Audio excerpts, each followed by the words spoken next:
Hello friends, welcome back to my channel. यदि आप है बिहार बोर्ड कक्षा 10 के स्टूडेंट तो मैं आप लोगों के लिए सेकेंड टर्मिनल एग्जामिनेशन का साइंस का पेपर लेकर के आ चुका हूं। तो आज हम लोग इसके रिलेटेड जो भी क्वेश्चंस है उसको हम लोग देखेंगे।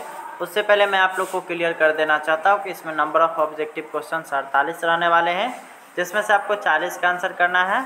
और सब्जेक्टिव क्वेश्चन में से आपको 17 क्वेश्चन से 2 नंबर वाले रहेंगे, जिसमें से आपको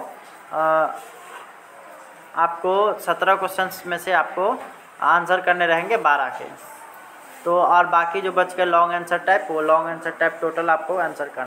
हम लोग यहाँ आ चुके हैं क्वेश्चन पेपर पे, और यहाँ पे हम लोग आप लोग को बता देते हैं कि सबसे पहले आपको ओरिजिनल पेपर ये नहीं है। ओरिजिनल पेपर पाने के लिए आपको डिस्क्रिप्शन में एक मेरे चैनल का लिंक दिया हुआ है, उसको जाकर के सब्सक्राइब करें। वहीं पे आपको सबसे पहले ओरिजिनल पेपर देखने को मिलेगा। इस चैनल से भी पहले उस चैनल पे आप लोग को मिल जाएगा।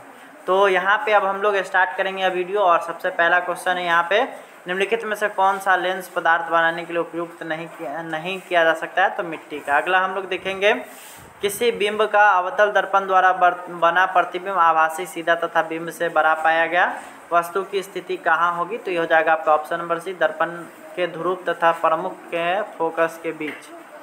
आगे की ओर हम लोग बात करेंगे, तो किसी बिंब का वास्तविक एवं समान साइज का प्रतिबिंब प्राप्त करने के लिए बिंब को कहाँ रखना होगा? तो लेंस की फोकस दूरी की दोगुनी दूरी पर, यानी कि ऑप्शन नंबर डी।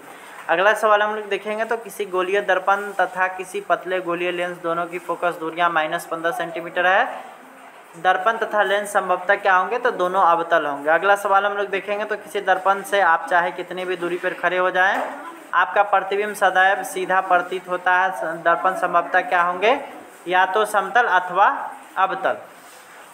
अगला सवाल हम लोग देखेंगे, तो मोटर गाड़ी के चालक के सामने लगा रहता है, तो ये अवतल दर्पण लगा रहता है। मोटर गाड़ी के चालक के सामने लगा हुआ दर्पण अवतल दर्पण रहता है, यानी हेडलाइट में। ठीक है।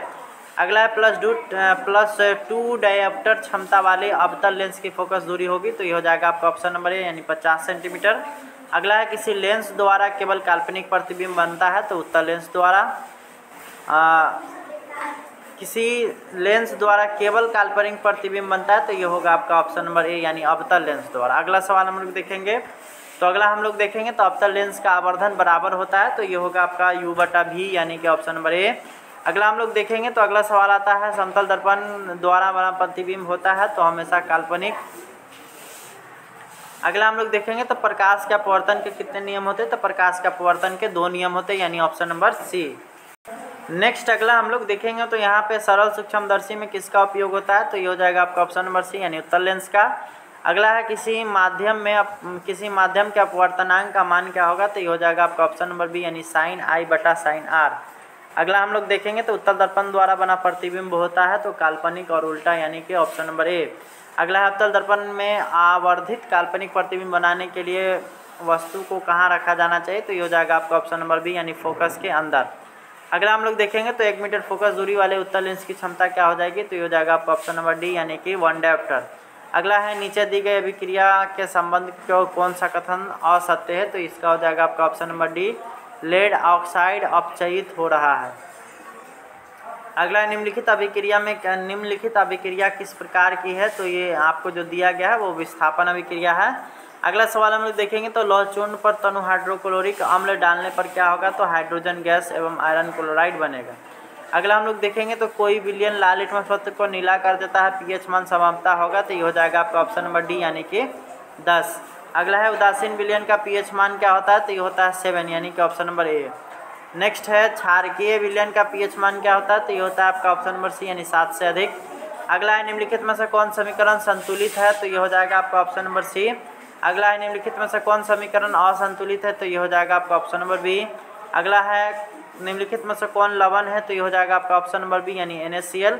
अगला है, शरीर में भोजन का पचना किस प्रकार का अभिक्रिया है? तो ये हो जाएगा आपका ऑप्शन नंबर ए, यानी ऑक्सीकरण। नेक्स्ट अगला हम लोग देखेंगे, तो निम्नलिखित में से कौन ऑक्सीकारक है? तो ये हो जाएगा आपका ऑप्शन नंबर बी। तो इस तरह से हम लोग इस सेट में इतना ही क्वेश्चंस रखे हैं। आपको ये वीडियो कैसा लगा हमारे कमेंट बॉक्स में बताइएगा। साथ ही आप लोग को ओरिजिनल पेपर सबसे पहले पाने के लिए आपको डिस्क्रिप्शन बॉक्स को चेक करना है, वहाँ पे आप लोग को एक लिंक मिल जाएगा, उस चैनल को सब्सक्राइब कर लीजिए और वहीं पे आपको सबसे पहले सारा क्वेश्चन मिल जाएगा। Thanks for watching, bye bye.